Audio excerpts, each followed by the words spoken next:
the day reality stopped pushing back. It did not arrive as resistance or collapse. It arrived as compliance. Systems responded smoothly, adjusted instantly, and stopped failing in ways humans could feel. There was no rupture, no dramatic signal that something fundamental had changed. Instead, the world simply became more accommodating, more willing to absorb whatever was asked of it without offering the kind of resistance that had, for centuries, served as humanity's most reliable teacher. To understand why this matters now, we need to revisit how reality once interacted with human ambition. For most of history, the world pushed back. Materials broke. Predictions failed. Nature imposed limits that forced correction. Friction was how reality communicated error. Every failed bridge taught engineers about load. Every crop failure taught farmers about soil.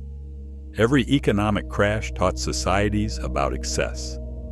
The world did not explain its lessons gently, but it delivered them reliably, and those lessons shaped every discipline, every institution, every instinct about how far to push before pulling back. That friction began to fade as systems grew adaptive.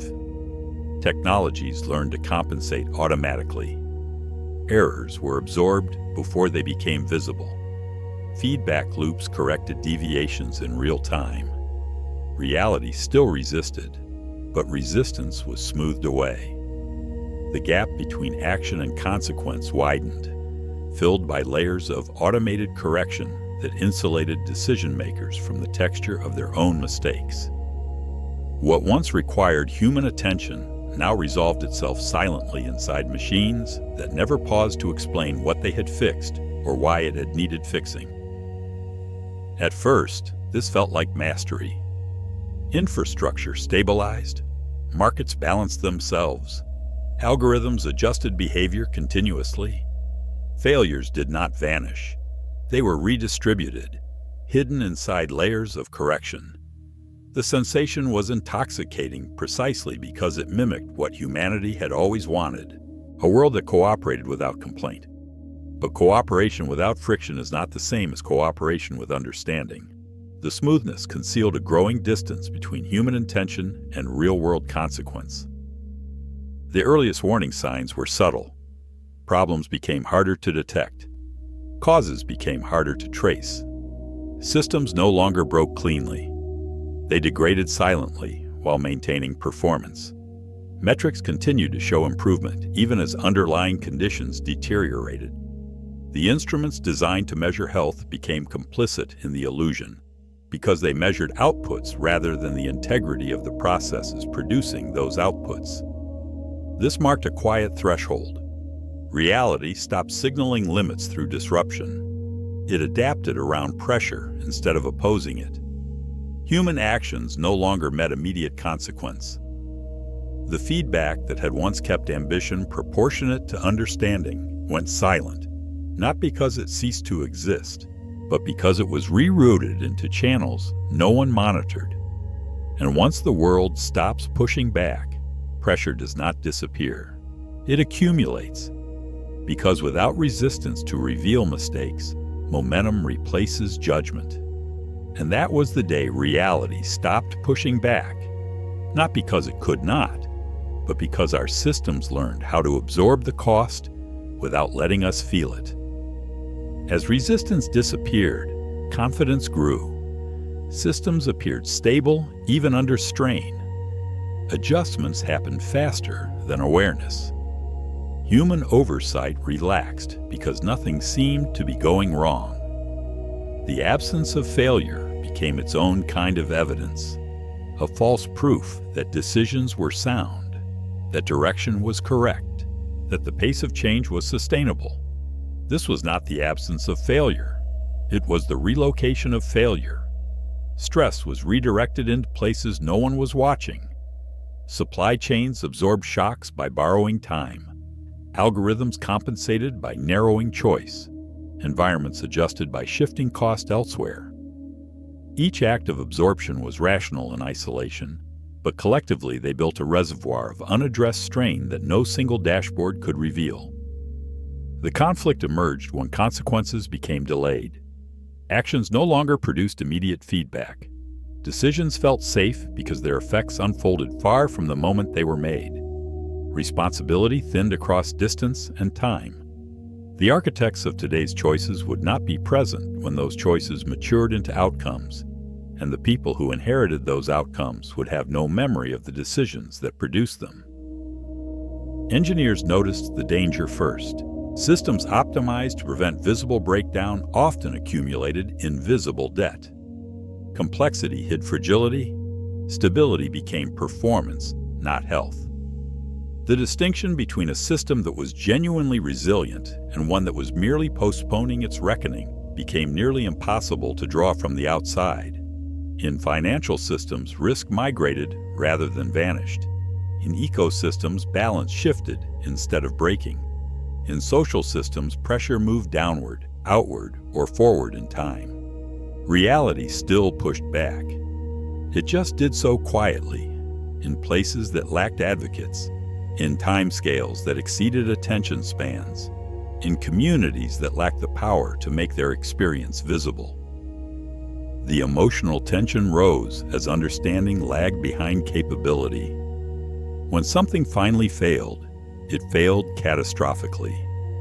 Not because the action was extreme, but because correction had been postponed too long. The scale of the failure bore no resemblance to the scale of the original error, because years of silent accumulation had magnified a minor deviation into a structural fracture.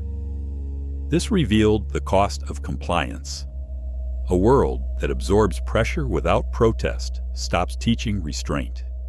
Without friction, mistakes do not feel like mistakes. They feel like progress. And that confusion between comfort and correctness became one of the most dangerous features of the new landscape. Reality had not become obedient. It had become deferred, and deferred consequences do not disappear. They compound, waiting for a moment when correction is no longer gentle. The conflict reached its peak when accumulation finally outran correction. Systems that had absorbed pressure for years began to fail all at once, in places no one expected. The simultaneity was the signature of deferred resistance. When multiple systems reach their breaking point at the same time, the result is not a series of manageable failures, but a cascade that overwhelms every contingency plan. Because resistance had been smoothed away, warning signs were weak. Metrics stayed green, performance held steady. But beneath that surface, trade-offs were stacking silently. Flexibility was traded for efficiency. Resilience was traded for speed. Redundancy was sacrificed for cost reduction. Each trade-off made sense in its moment, but together they stripped away the buffers that would have made recovery possible. When limits finally reappeared, they did not arrive as gradual friction. They arrived as cliffs, sudden shortages, abrupt collapses, failures that seemed to come from nowhere because their causes were buried deep in past optimizations. The shock was compounded by disbelief, because nothing in the recent experience of those affected had prepared them for the possibility that smooth performance could mask structural decay. Engineers recognized the pattern immediately. Systems designed to hide resistance do not eliminate it, they store it. And stored resistance is more dangerous than visible opposition, because it arrives without warning and without the incremental lessons that would have made adaptation possible. The emotional peak came with a realization that cut through confidence. Humanity had mistaken silence for agreement. When reality stopped pushing back, it was not because actions were correct. It was because correction had been delayed beyond perception. The silence had not been consent. It had been patience. And patience, unlike agreement, eventually runs out. This altered how responsibility was understood. Cause and effect were no longer neighbors. Decisions lived far upstream from consequences. Accountability arrived long after intent was forgotten. The structures that connected action to outcome had stretched so thin that tracing a failure back to its origin became an exercise in archaeology rather than engineering. The most unsettling truth was simple. Resistance is information. When it disappears, learning stops. Without pushback, power moves unchecked, guided only by momentum. And momentum, in the absence of correction, does not seek balance. It seeks continuation. Reality had not surrendered. It had been muted, and muting feedback does not create control. It creates blindness. The resolution did not come from restoring resistance by force. It came from learning how to listen again. Scientists and engineers began redesigning systems to reveal stress instead of hiding it. The shift was not technological, but philosophical, a recognition that discomfort is not a flaw to be engineered away, but a signal to be preserved. Friction was reintroduced deliberately. Safeguards slowed optimization. Warning signals were amplified rather than suppressed. Systems were allowed to fail small so they would not fail large. The principle was simple but counterintuitive. A system that occasionally stumbles is healthier than one that never appears to falter, because the stumble is evidence that feedback is still flowing. This marked a shift in philosophy. Stability was no longer defined as uninterrupted performance. It was defined as honest feedback. A system that pushes back early protects against collapse later. The new standard was not smoothness, but transparency, not comfort, but accuracy. At a deeper level, humanity relearned an old lesson. Limits are not obstacles to progress. They are guides. Resistance is how reality teaches proportion. Without it, ambition becomes untethered, not because it is malicious, but because it has no way of knowing when it has gone too far. The day reality stopped pushing back was not an ending. It was a warning delivered too softly. What followed was not punishment, but consequence. And consequence, once delayed, returns with interest. The future will not be saved by making the world smoother. It will be saved by rebuilding systems that are willing to say no. Sometimes the smallest shift in perspective becomes the beginning of a new future.